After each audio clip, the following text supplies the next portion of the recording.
Greetings, CAD nerds. Evan Alexander here with a quick Vectorworks 3D tutorial. I want to talk in this series about the basic principles of 3D and Vectorworks. So maybe you've been working in 2D and you're ready to kind of make the jump into 3D, but not quite sure where to get started. It can be a little overwhelming, but we're going to start simple here and just cover some of the basics to get you going and up to speed. So let's start with Extrude, my personal favorite, and probably the function that you will use the most.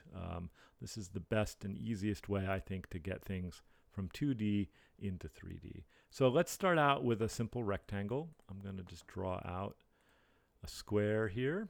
And let's say, maybe we'll just make this an 8x8.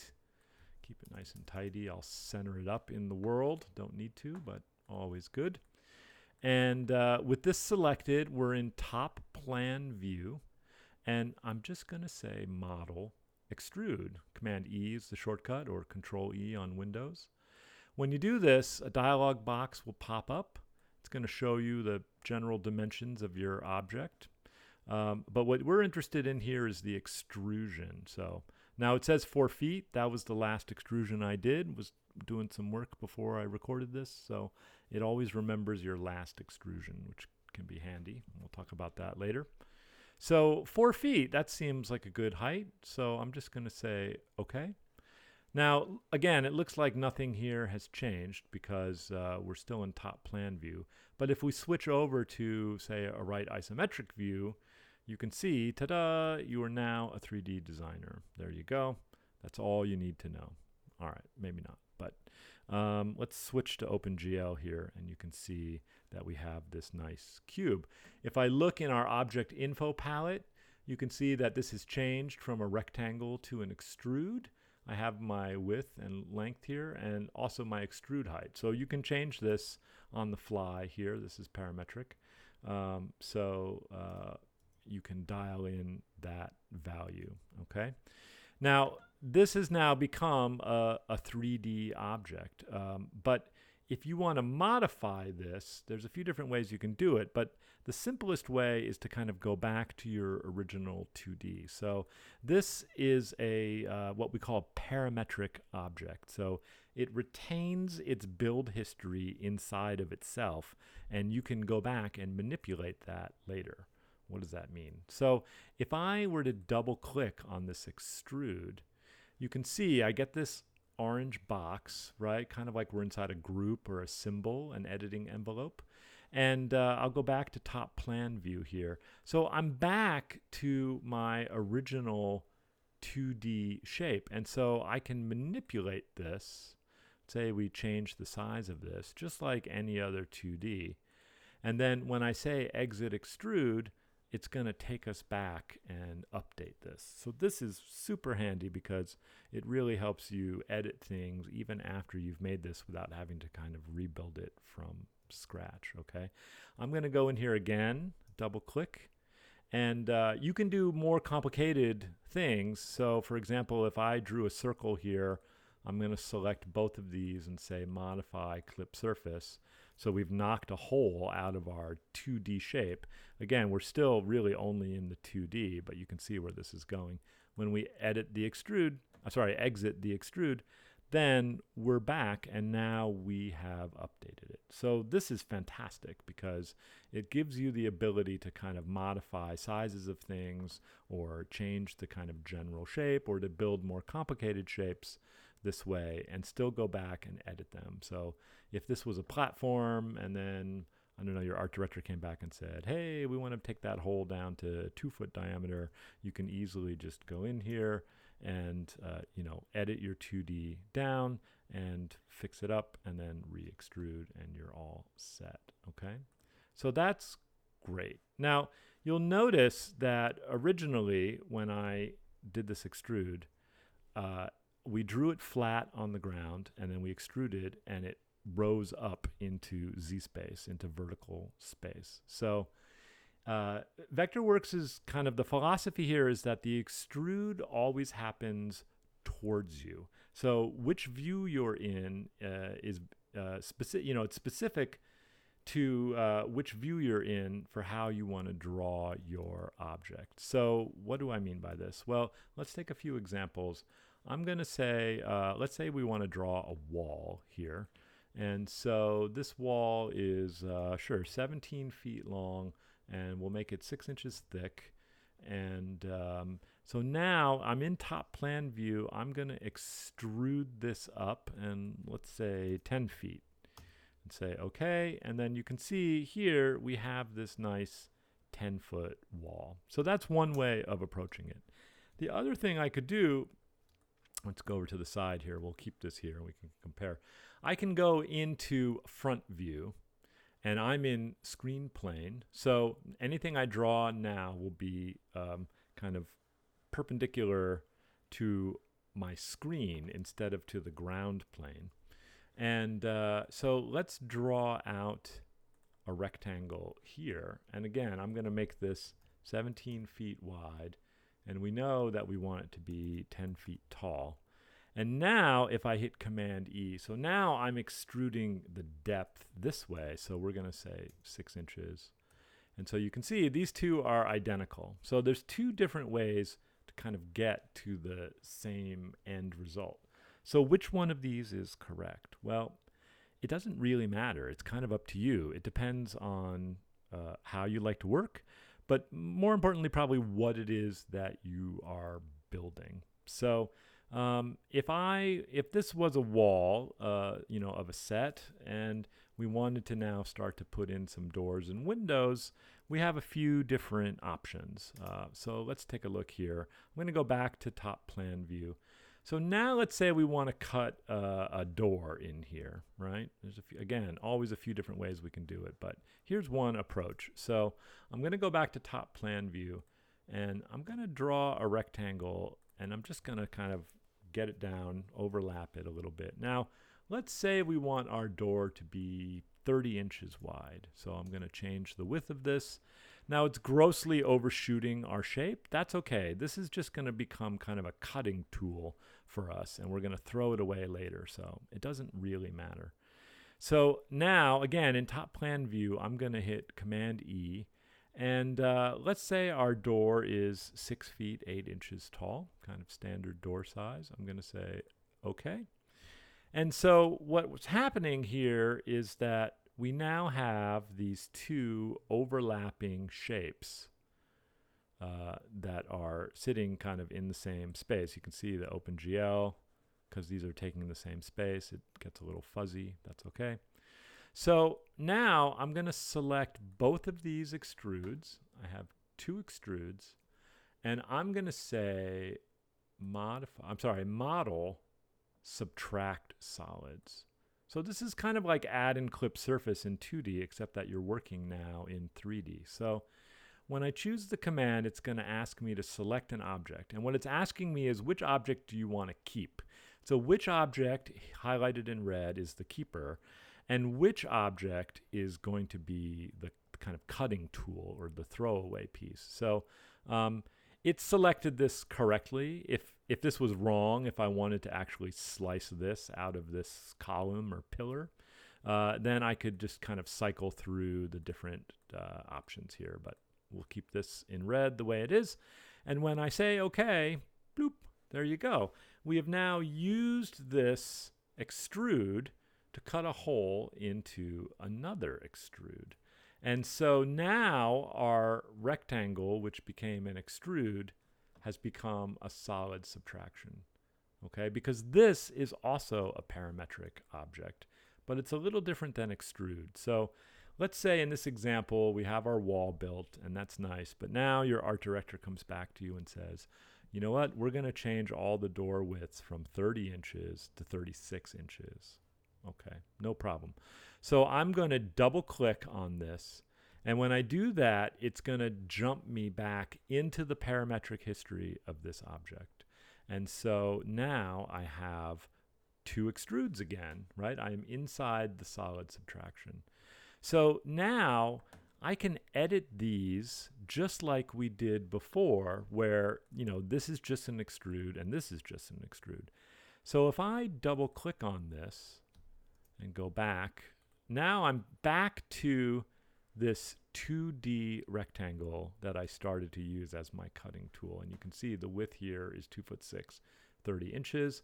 So I'm going to just align this to the left, and I'm going to change this to 36. So now when I exit the extrude, I've stepped back up into my solid subtraction. This is now a 36-inch wide cutting tool.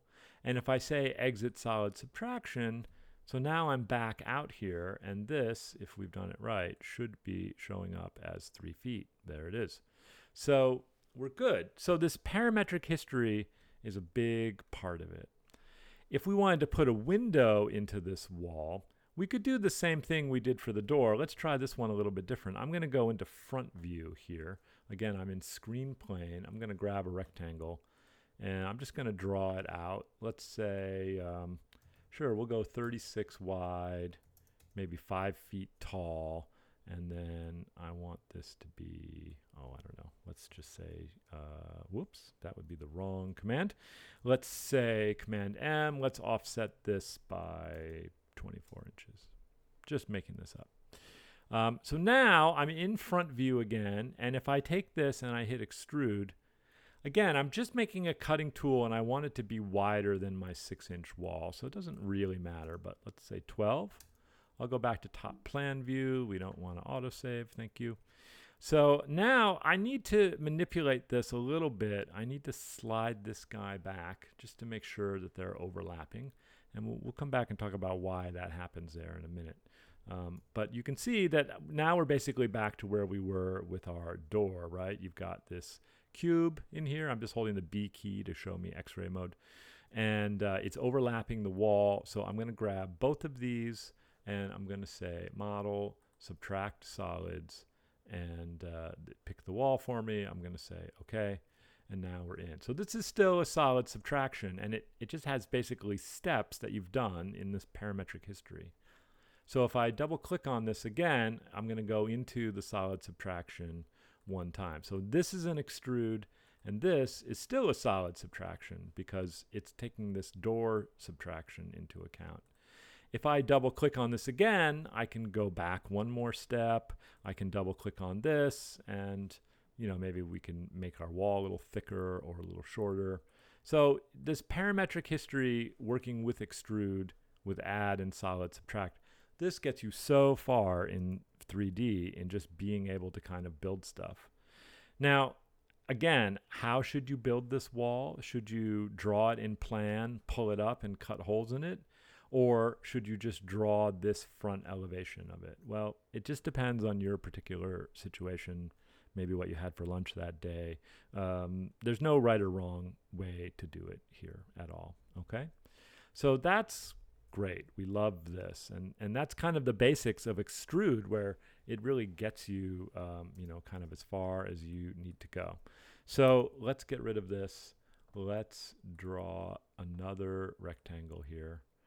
And let's just look at some other options here. I don't use these very often, but I want to show you some other things that you can do.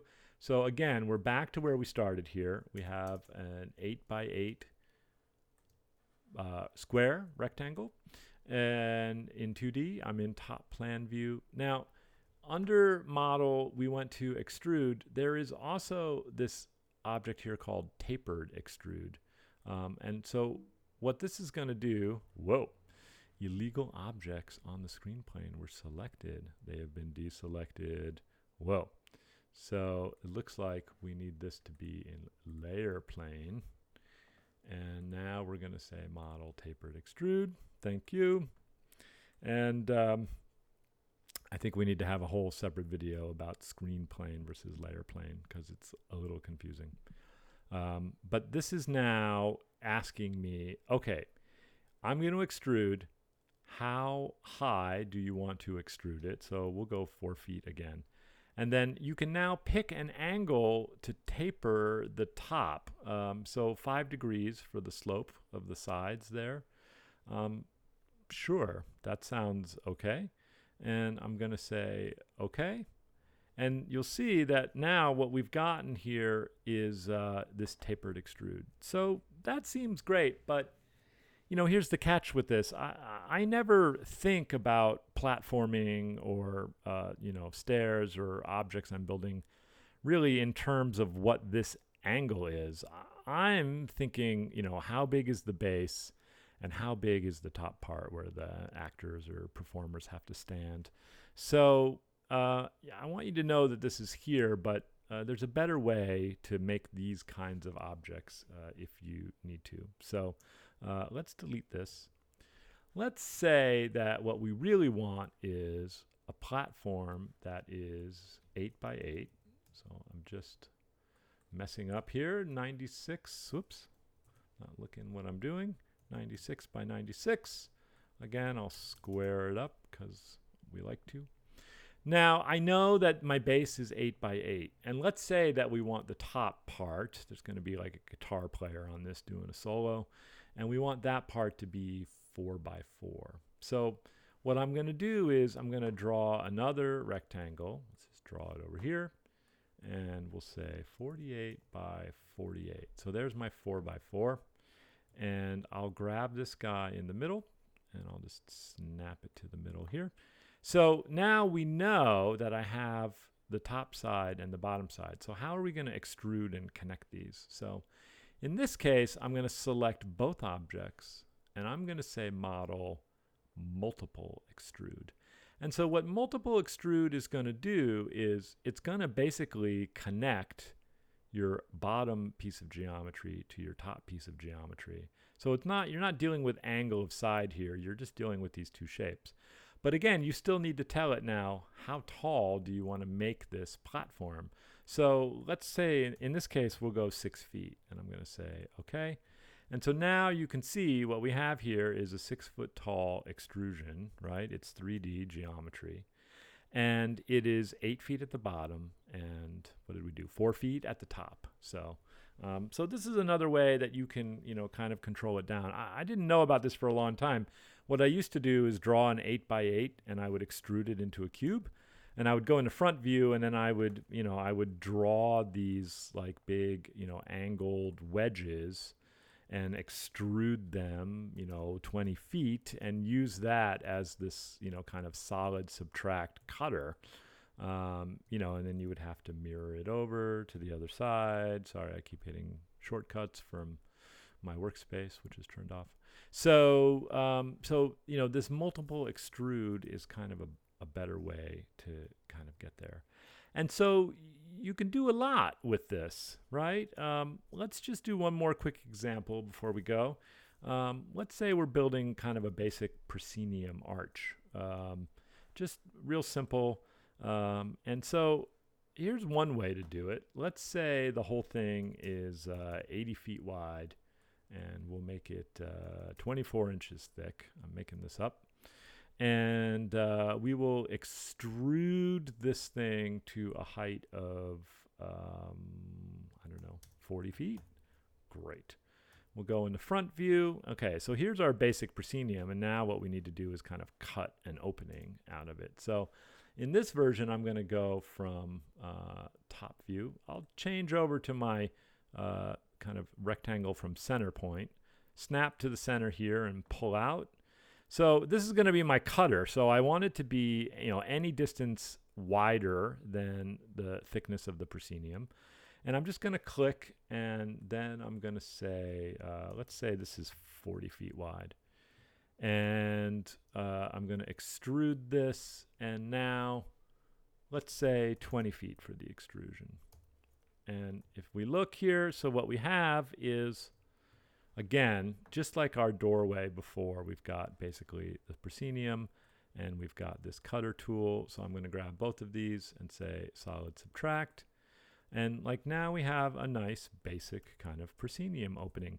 If you realized, oh, we're moving to a different venue and we need to make the proscenium bigger, double click, go into here, double click onto your cutting tool, and let's say maybe the proscenium is now 42 feet wide, exit and exit, and you're in. The other thing again that you could do is if you're in screen plane, you could just draw this, let's go back to our regular mode here.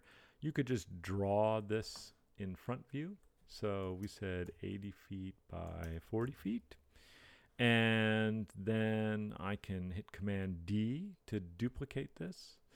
And this time, what did we do? We did, I think, a 40-foot width and a 20-foot height. And so now we will, yes.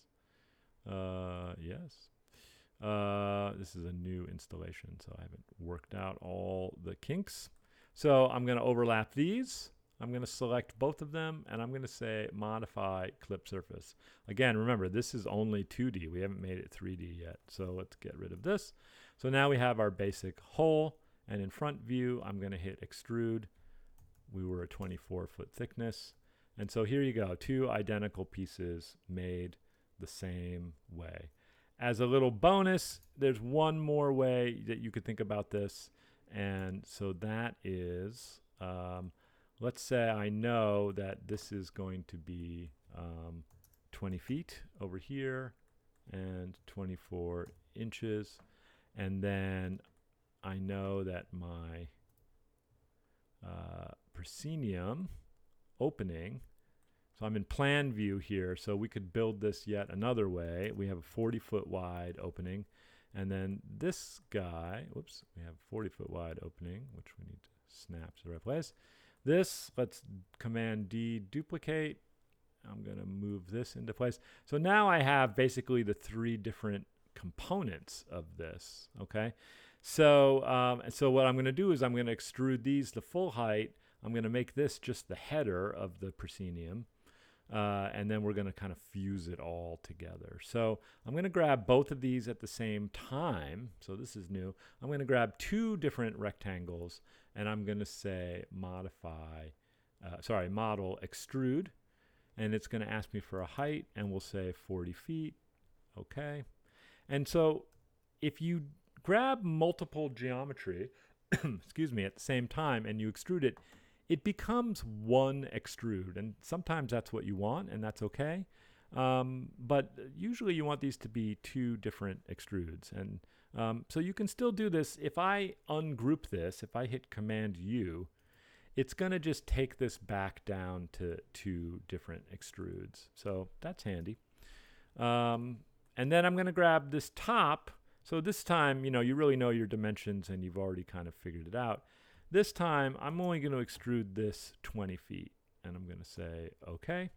And if we go to front view, you'll see that it's made my header, except that the header is sitting down on the stage deck. And what we need to do is float it up. So you can either just manually, you know, visually grab this and snap it, or you could hit Command-Shift-M, and I'm going to move this up 20 feet. And so there, now again, we have our proscenium, though this time it's in 3 different pieces, but no problem. So we've done solid subtraction before. Add solids does pretty much exactly what you would imagine. I've selected all 3 of these. I'm going to say add solids, and then it's going to turn this into 1. So these are 3 different ways using extrude and add and subtract solid to make geometry. And it's a really simple example, but you have to imagine that you could build a lot of stuff this way. And so this is really a great way to start getting into 3D with the very basics. Okay? Next time, we're going to talk about extrude along path. But this is extrude, which will get you started. And I hope to see you soon. Thanks.